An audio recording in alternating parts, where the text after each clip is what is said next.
The rain fell like a requiem upon the cobblestones of Mayfair, each droplet a whispered accusation against the leaded windows of the Duke of Ashford's townhouse. Within that fortress of inherited privilege, Alexander Thornfield stood before a dying fire, a crystal tumbler of untouched brandy catching the amber light in his motionless hand. The flames cast restless shadows across features carved with aristocratic precision, a strong jaw, eyes the color of storm-dark seas, and a mouth that had forgotten the shape of genuine laughter. He was 30 years of age, master of 3 estates, and utterly alone in the prison of his own consequence. "You cannot mean to go through with this madness." Lord Percival hardly ventured from his position near the hearth, his voice carrying the careful concern of a friendship forged in childhood and tempered by decades of discretion. "To disguise yourself as a common servant, Alexander, if anyone were to discover—" "They will not." The Duke's reply fell like a judge's gavel, absolute and unyielding. He set down his glass with deliberate precision, turning to face the only man in England he trusted with unvarnished truth. "My father arranged this betrothal upon his deathbed, a promise made to his old friend Baron Whitmore, sealed in blood and honor. But I will not shackle myself to a mercenary bride who sees only coronets and coin where a heart should reside." Percival's expression softened with something approaching pity. "The girl may be innocent of such calculation. Miss Rachel Whitmore, by all accounts, is." "By all accounts." Alexander's laugh held no warmth. "Society's accounts. The same society that whispers she trapped a dying baron's guilt into arranging an impossible match, that she is little more than a fortune hunter in modest muslin, counting the days until she can claim a duchess's diamonds." He moved toward the rain-streaked window, his reflection a ghostly sentinel in the glass. "No, Percival, I will see her as she truly is, stripped of performance and pretense. I will know if duty chains me to a woman of substance or to a beautiful lie." The decision, once spoken aloud, became inevitable as dawn. 3 days later, Alexander Thornfield ceased to exist. In his place stood Thomas Gray, a man of unremarkable features and forgettable bearing, seeking employment at Whitmore Manor with references that would satisfy even the most suspicious housekeeper. The transformation was thorough. Borrowed clothing worn soft with honest labor, calluses painted upon gentlemen's hands, posture adjusted to carry deference instead of command. He had studied the art of invisibility, that peculiar magic that rendered servants transparent to those who believed themselves superior. Whitmore Manor rose from the Hertfordshire countryside like a dowager clinging to faded beauty, its stone facade dignified despite the creeping ivy that spoke of diminished staff and dwindling funds. Alexander, now Thomas, approached on foot, his leather case containing the sum total of a footman's worldly possessions. The late afternoon sun gilded everything it touched, lending false grandeur to peeling paint and overgrown gardens that had once been magnificent. Mrs. Brennan, the housekeeper, examined him with eyes that had assessed countless applicants and found most wanting. "You've come far for a position, Mr. Gray. What brings a London man to our quiet corner?" "I seek honest work in a respectable house, ma'am." Alexander had practiced the cadence of humility until it sat naturally upon his tongue. "I've heard the Whitmore family is known for fair treatment of their people." Something flickered in the woman's weathered face. Was it surprise? Irony? She hired him nonetheless, and within the hour, Alexander found himself standing in the servants' hall, livery itching against skin accustomed to silk, learning the invisible architecture of a household. He first saw Rachel Whitmore through the half-open door of the morning room, and the sight struck him with unexpected force. She sat in a pool of sunlight, mending a torn book with patient fingers, her profile rendered in delicate brushstrokes of concentration. Beauty, yes, her features possessed that quality, but it was tempered by something else. Weariness, perhaps, a sadness worn smooth like river stones, present in the slight downward curve of her mouth and the shadows beneath eyes the color of early violets. She wore a gown of faded blue muslin that had been altered so many times the seams told stories of vanished prosperity. "Rachel, must you waste entire afternoons with those dusty volumes?" The voice shattered the moment's fragile peace. Lady Constance Whitmore swept into the room like a ship under full sail, her elaborate afternoon dress a monument to expense and excess. Behind her came two younger women, the stepsisters, Alexander surmised, their faces bearing that peculiar cruelty found in those who have never known genuine hardship. Rachel rose immediately, book clutched against her chest like armor. "Forgive me, stepmother, I thought." "You thought, how ambitious." Lady Constance's laugh was silver and sharp. "The Duke's man sent word this morning. His Grace may deign to visit before month's end. We must prepare you, though I confess I cannot fathom what he sees in such a plain, penniless creature. Your father's dying manipulation, nothing more." Alexander's hands clenched behind his back, hidden from view. He watched Rachel's face, waiting for the mask to slip for some flash of calculation or indignation. Instead, she simply nodded, accepting the cruelty as one accepts weather, inevitable, endurable, unremarkable. "I shall endeavor not to disappoint His Grace," Rachel murmured, her voice carrying a dignity that humiliation could not erase. That evening, after the household settled into sleep's embrace, Alexander followed a flicker of candlelight to the garden. There, beneath a willow tree's cascading sorrow, Rachel Whitmore wept as though her heart were breaking against the unfairness of existence itself.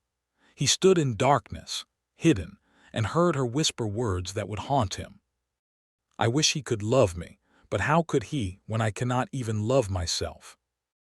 In that moment, Alexander Thornfield realized he had not come to judge his future bride. He had come to discover whether his heart could still break. The answer, devastating and irrevocable, was yes. The days unfurled like petals from a reluctant rose, each one revealing layers Alexander had never anticipated. His masquerade as Thomas Gray granted him passage into a world the Duke of Ashford could never have witnessed. The intricate clockwork of a household where Rachel existed not as cherished daughter, but as convenient scapegoat for every disappointment and minor catastrophe. He watched her rise before dawn to tend fires that should have been a scullery maid's duty. Observed her fingers, elegant despite their calluses, mending her stepsister's elaborate gowns while her own wardrobe consisted of 3 dresses rotated with careful preservation. She read to Mrs. Brennan when the housekeeper's eyes grew too weak for scripture, her voice transforming ancient verses into something approaching music. In the garden, always that garden, she coaxed life from neglected rosebushes with a tenderness that made Alexander's chest constrict with unfamiliar aching. No scheming fortune hunter moved through the world with such unconscious grace. No calculating bride-to-be would waste precious hours teaching the stable boy his letters or saving portions of her own meager breakfast for the kitchen cat. Rachel Whitmore was not performing virtue for an invisible audience. She simply was virtuous, in the quiet, unremarkable way that society never celebrated because it could not be worn like jewelry or displayed in ballrooms.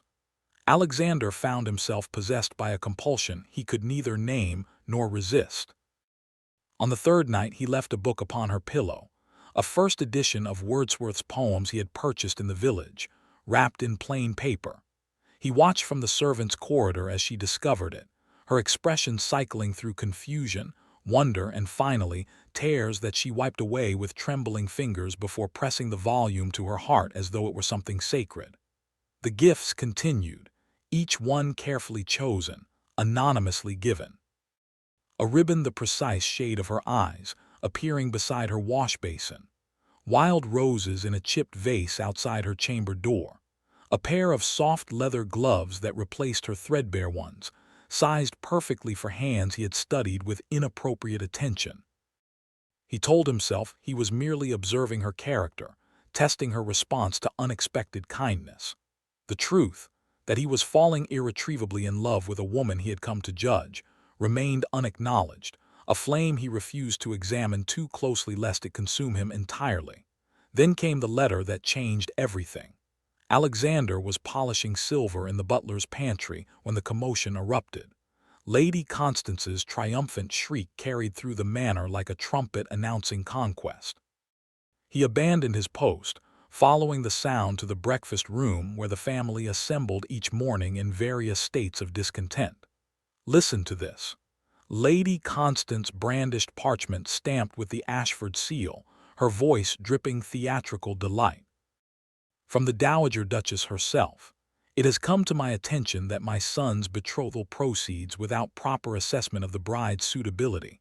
I require Miss Rachel Whitmore present herself in London within the fortnight for formal inspection before the engagement advances further. She lowered the letter, her smile razor-sharp. Inspection, as though you were livestock at market. How perfectly appropriate. Beatrice and Cordelia erupted into cruel laughter.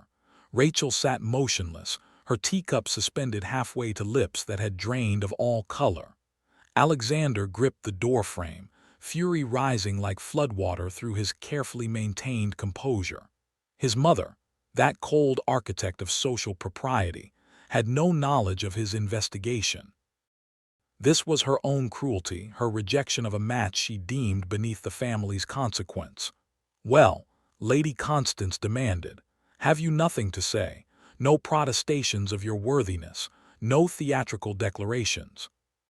Rachel set down her cup with hands that shook only slightly. When she spoke, her voice carried the hollow quality of someone who has internalized every criticism until it becomes truth. I shall, of course, comply with her Grace's wishes. If she finds me wanting, then perhaps it is for the best. I would not wish to disappoint. Disappoint? Her stepmother's laugh was acid. Child, you are disappointment incarnate, poor, plain, utterly without distinction. The Duke will see what we all see, a charity case elevated beyond her natural station. Rachel rose with mechanical precision, her face a carefully blank canvas. Please excuse me, I must prepare my travel arrangements. She moved toward the door where Alexander stood, still wearing his servant's invisibility. For one suspended moment their eyes met. In hers he saw shame so profound it seemed to hollow her from within. Then she was past him, fleeing toward the stairs. Thomas. Mrs. Brennan's voice cut through his paralysis. Miss Rachel requires tea brought to her chamber. She's taken poorly. He prepared the tray with trembling hands, selecting the finest leaves, adding honey he knew she favored. The walk to her modest room felt eternal. He knocked softly, received a whispered permission, and entered to find Rachel seated before her wardrobe's open doors, attempting to mend her only presentable gown, a thing of faded green silk that bore the ghost of former elegance. Tears traced silver paths down her cheeks, though she made no sound of weeping. Her needle moved with determined futility, trying to resurrect fabric too worn for salvation. "Forgive me, Thomas," she whispered without looking up. "I am not fit company." Alexander set down the tray, propriety warring with overwhelming need to comfort her. "Miss Whitmore, if I may be so bold." The words emerged rough with suppressed emotion. "Any man would be honored by your regard." She laughed, bitter and broken. "You are kind, but kindness cannot change what I am. I am poor. I am plain, I am nothing." The needle slipped, pricking her finger. Blood welled, bright as accusation. He knelt before he could stop himself, pulling his handkerchief to wrap her hand, their faces suddenly level. "You are none of those things," he said, voice low and fierce. "You are everything." Their gazes locked. Rachel's breath caught audibly. In the charged silence, recognition flickered behind her confusion, not of his true identity, but of something equally dangerous. Connection, understanding, the terrible, beautiful possibility that she was seen. "Who are you?" she whispered, truly. The door burst open. Lady Constance stood framed in the threshold, eyes narrowing with predatory suspicion at the tableau before her. Alexander rose with practiced deference, the footman's mask sliding effortlessly into place despite his thundering heart. "Begging your pardon, my lady." Miss Rachel pricked her finger. "I was merely offering assistance." Lady Constance's gaze moved between them like a blade seeking weakness. How solicitous. Leave us, Thomas, immediately. He bowed and retreated, but not before catching Rachel's expression, confusion giving way to something that resembled loss. The door closed between them with terrible finality. In the corridor, he pressed his back against the wall, breathing hard, knowing with crystalline certainty that his charade had reached its end. Not because discovery threatened, but because remaining in her presence while wearing lies had become unbearable. That night he packed his meager belongings and departed Whitmore Manor under cover of darkness. The coach ride to London felt interminable, each mile a thread pulling taut between who he had been and who he must become again. Thomas Gray, the kind-eyed servant who had witnessed Rachel's private sorrows, had to die so that Alexander Thornfield, Duke of Ashford, could be reborn, transformed by truths learned while wearing borrowed livery. His townhouse received him like a mausoleum receives the living, cold, formal, utterly unchanged by his absence. But he had changed. The opulent furnishings, the ancestral portraits, the weight of inherited consequence, all of it felt suddenly insubstantial compared to the memory of Rachel's tears catching lamplight, her whispered confession beneath the willow tree, her hands trying futilely to mend what society had already deemed irreparable. "Percival," he said when his friend arrived at his summons, "I need you to arrange a ball. The finest London has seen this season. Spare no expense." "A ball?" Percival's eyebrows rose toward his hairline. "You've been gone a fortnight playing at servants, and you return demanding a ball." "Not demanding, requiring." Alexander moved to his desk, pulling fresh parchment, his hand steady despite the maelstrom in his chest. "Send invitations to every family of consequence, and ensure one reaches Whitmore Manor. Address it to Miss Rachel Whitmore specifically. Tell her the Duke of Ashford requests the honor of her presence, not for inspection." His pen hovered, then descended with decisive strokes, "for a ball held in her honor." Understanding dawned across Percival's features. "You're in love with her." "I am completely undone by her." The admission emerged like confession, raw and inevitable. "And I will not allow her to face my mother's cruelty, society's judgment, or her own devastating self-doubt without standing beside her, without the world knowing exactly what I have discovered." The preparations consumed a week of focused intensity. Alexander oversaw every detail personally: the flowers, the music, the guest list, the specific vintage of champagne. His mother, the Dowager Duchess, watched these efforts with increasing alarm and finally confronted him in the ballroom 2 days before the event. "What are you doing, Alexander?" Her voice carried the cultured frost of a woman accustomed to absolute authority. "This girl is unsuitable. A baron's impoverished daughter with no connections, no fortune, no." "Know what, mother?" He turned to face her fully, and something in his expression made her hesitate. "No worth. Is that what you intended to say? Because I have measured her worth, and it exceeds the combined value of every title and estate in this room." "You speak in riddles." "Then allow me clarity. I will marry Rachel Whitmore, and before I do, I will ensure that every shallow, cruel voice in London society understands precisely why she deserves not just my name, but my reverence." The night of the ball arrived draped in unseasonable stars, as though the heavens themselves conspired toward beauty. Alexander stood at the top of the grand staircase, resplendent in formal evening dress, watching the cream of society arrive in rustling silks and glittering jewels. They came expecting scandal, entertainment, perhaps the spectacle of an awkward country girl revealed as the grasping creature gossip had painted her. They would receive something entirely different. When Rachel was announced, the ballroom fell into that peculiar silence that precedes either coronation or execution. Alexander's breath stopped. She descended the stairs alone, and every eye marked her passage with predatory assessment.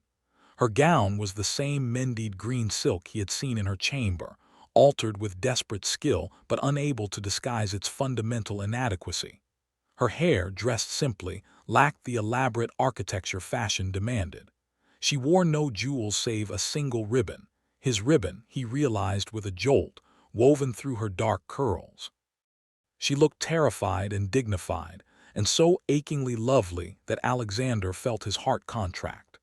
The whispers began immediately, a susurrus of mockery barely concealed behind gloved hands and painted fans. Rachel stood in the center of the ballroom like a deer surrounded by wolves, her chin raised despite the tremor in her hands, waiting for dismissal or humiliation or whatever fresh cruelty fate had prepared. Alexander began to descend the stairs. The crowd parted before him, a sea recognizing its inevitable tide.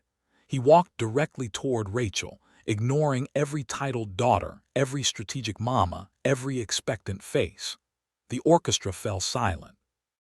Hundreds of candles cast his shadow long across the polished floor. He stopped before her, close enough to see the confusion and nascent recognition dawning in those violet eyes, close enough to watch comprehension arrive like sunrise. Thomas. The name emerged as barely a breath, disbelief and wonder tangled inextricably. "Miss Whitmore," he said, his voice carrying to every corner of the suddenly breathless room. "I must confess something to you before all these witnesses." Her face went pale. "Your Grace, I don't. I have deceived you." The words fell like stones into still water, creating ripples that would reach every shore. "I came to your home disguised as a servant. I sought to observe you in secret, to judge whether you were worthy of bearing my name." Gasps erupted around them. Rachel swayed slightly, and he longed to steady her but forced himself to continue. "I intended to discover if you were the mercenary creature society claimed or something else entirely." "You were Thomas," she whispered, horror and heartbreak bleeding through each syllable. "You heard everything, saw everything." "My shame, I saw everything," he confirmed, his voice gentling despite the audience. "And I discovered something I never expected." He took her trembling hands in his, propriety and protocol be damned. "That you are brave beyond measure, that you endure cruelty with grace that would shame saints, that you weep in gardens and speak kindly to those society deems beneath notice, that you mend your own gowns with patient fingers and tend neglected roses until they bloom, that you have already given your heart to a man who does not deserve it."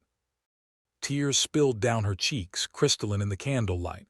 "I am poor, I am nothing, I am. You are everything I did not know I was searching for." He released one hand to gently brush away her tears, scandalizing the assembly with such intimate tenderness.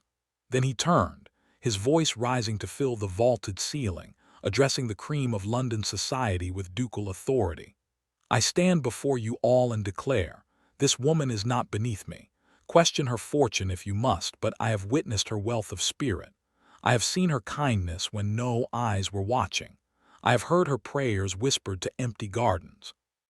And I, Alexander Thornfield, Duke of Ashford, ask not for her duty, but for her heart." The ballroom had become a tableau, every face frozen in shock. His mother stood motionless, one hand pressed to her throat. Alexander turned back to Rachel, lowering his voice to words meant only for her even as the silence ensured everyone heard. "If you will have me, not the Duke with his titles and estates, but the man who fell in love with you while wearing borrowed livery, the man who left you roses and books because he could not bear to see you believing yourself unworthy of beauty." Rachel's hands rose to cup his face with shocking boldness, her tears falling freely now. "You heard me that night. You heard what I confessed to Clara. Every word. And it broke my heart because I thought I had lost you before ever truly having you." "You are the Duke," she said wonderingly, her voice gaining strength. "You are Thomas. You are the man who saw me when I believed myself invisible. How could I not love every part of you?" Her fingers trembled against his cheeks. "I choose you, Alexander, Duke or servant or anything between. I choose the man who chose to see me." The declaration rang through the ballroom like cathedral bells. Alexander, propriety abandoned entirely, brought her hands to his lips and kissed each one with reverent slowness. Then, daringly, he pressed his lips to her forehead while the assembly gasped at such public intimacy. "You are my Duchess," he whispered against her skin. "My love, my equal in every way that matters. He led her into the waltz's opening strains, and as they turned together in that glittering ballroom, her mended gown and his formal perfection, her tears and his fierce joy, society watched its carefully maintained hierarchies crumble before something older and more powerful than bloodlines. Outside, the stars wheeled overhead, bearing witness as love rendered its final verdict, that the measure of a soul could never be counted in guineas or quarterings, and that true worth was found only in the courage to be seen and the grace to truly see another.